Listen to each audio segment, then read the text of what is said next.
hunting lands across the state. One Montana ranch works to restore trumpeter swan population growth. Plus, one Montana resident returns to paradise to hone his trade. Powered by the Montana Television Network. This is the 10 o'clock news on KPAX, Montana's news leader. Good evening, I'm Kent Lutzen. Northwestern Energy says the lights are back on for more than 1,000 customers near Plains affected by an earlier power outage. Crews removed a tree from the power line and say all but one home has power restored. It was a wet and breezy day for most of western Montana, but that's expected to change. Let's go to our meteorologist, Russ Thomas, for more. Russ?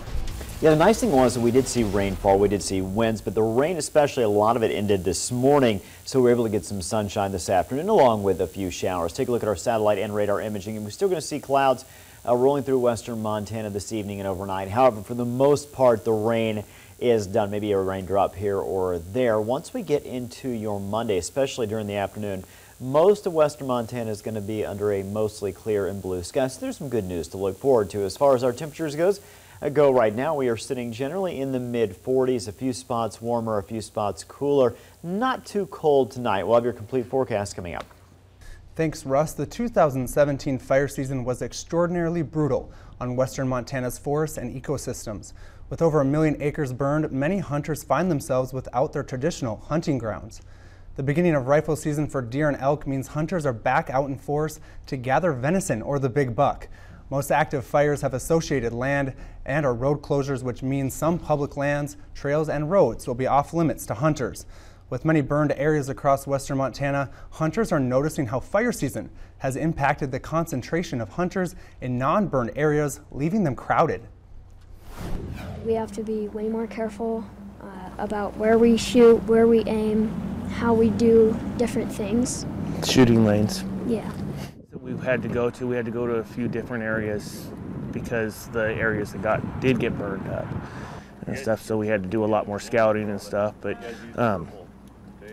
what we've noticed is there are areas that are huntable and stuff, it's getting hit pretty hard by more people because you're sort of limited now. After an outbreak, hunters should check with FWP for closures and restrictions before going to hunt. After an outbreak in chronic wasting disease, Montana Fish, Wildlife and Parks is adding an additional checkpoint in the Billings area. The good news is that FWP says they have never found chronic wasting disease in big game animal. The disease has been found in some states close to and bordering Montana, and that's made testing even more important this year. FWP runs check stations to collect biological information. Chronic wasting disease was found in elk on a game farm in Phillipsburg in 1999, but never in wild animals.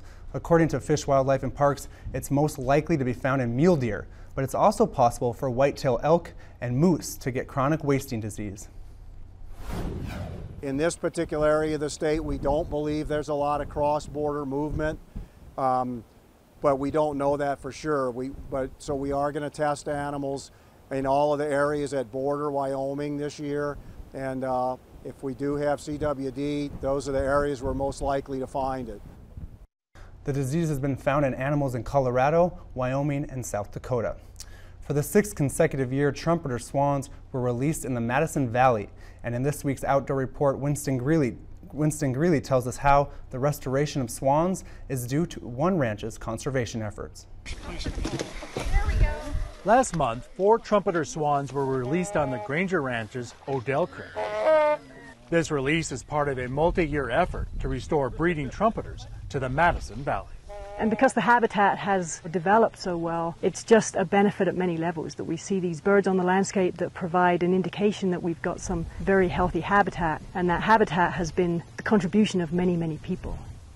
The return of swans to this valley would not have been possible without the conservation efforts of the Granger Ranch and multiple organizations here on Odell Creek. Our efforts were largely based around restoring the historic wetland and restoring the floodplain and the water table. In the 1950s, Odell Creek was straightened and altered to create grazing pastures for cattle. But starting more than a decade ago, efforts began to restore the creek to a more natural state.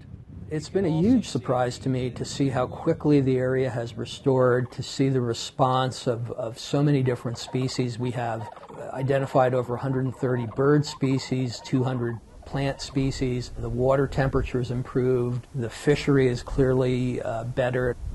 The Odell Creek restoration has not only helped fish and wildlife, but benefited a working cattle ranch and the local community.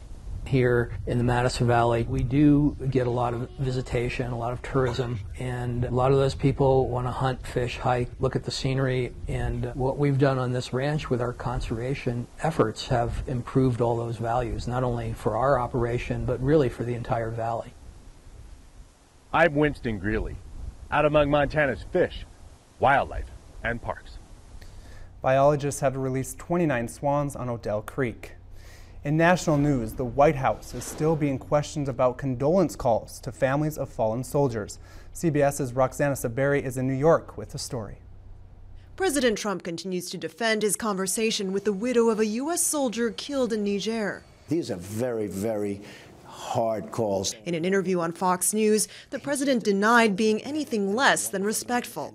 Mr. Trump also said his chief of staff, John Kelly, had every right to be upset with Congresswoman Frederica Wilson, who said she overheard the call and complained about its tone. He was so offended that somebody would be listening to that call. The president took another shot at Wilson on Sunday. In a tweet, he called her, quote, the gift that keeps on giving for the Republican Party. The Florida Democrat says she's the victim of a character assassination. Not only does he owe me an apology, but he owes an apology to the American people. Khizr Khan is the father of a U.S. Army captain killed in Iraq in 2004. They deserve utmost dignity and respect. He says the families of fallen soldiers should be allowed to grieve in private. But that had not been done. It had been made a political football. Senator Lindsey Graham wants to know more about what went wrong in Niger. I would just urge President Trump, let's talk a little bit about the 4 soldiers. Graham says the Defense Department will brief Congress about the incident this week. Roxana Saberi, CBS News, New York. On Sunday, the women of the Congressional Black Caucus joined Representative Wilson in demanding an apology from the Trump administration. Jason Cajun makes drift boats in a small shop located in the Paradise Valley.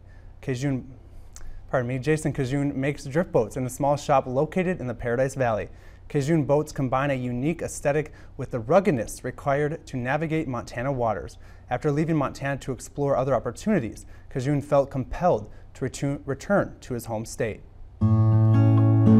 I was really lucky to grow up in Glacier National Park. My folks ran the boats up there in the Two Medicine Valley for 35 years. You know, it was a little bit of an odd thing to grow up in Montana around these old wooden boats. And I wasn't really sure if it was real, if it was something that you could always do. As time went on and I got out of high school, I thought, well, I have to get an actual job and do something else. So I did, and I went to college in architecture and engineering and various things. Then I found myself coming back to boats. I got a job out in the Seattle area with another boat builder. Learned a lot of different techniques than the old wood boat techniques, fiberglass and epoxy and that sort of stuff. Going out of Montana, I think for any of us that have spent a lot of time here or grew up here, you get out of the state and you go, wait, is this the real world out here or is Montana the real world? Because we're so used to having it so good. I discovered that what I really wanted to do was be back in Montana, and I thought, I bet I can have a go at making fishing and hunting boats in Montana, and let's see if that works. My wife and I moved down to Livingston, and so we just came back and just tried, and got really lucky.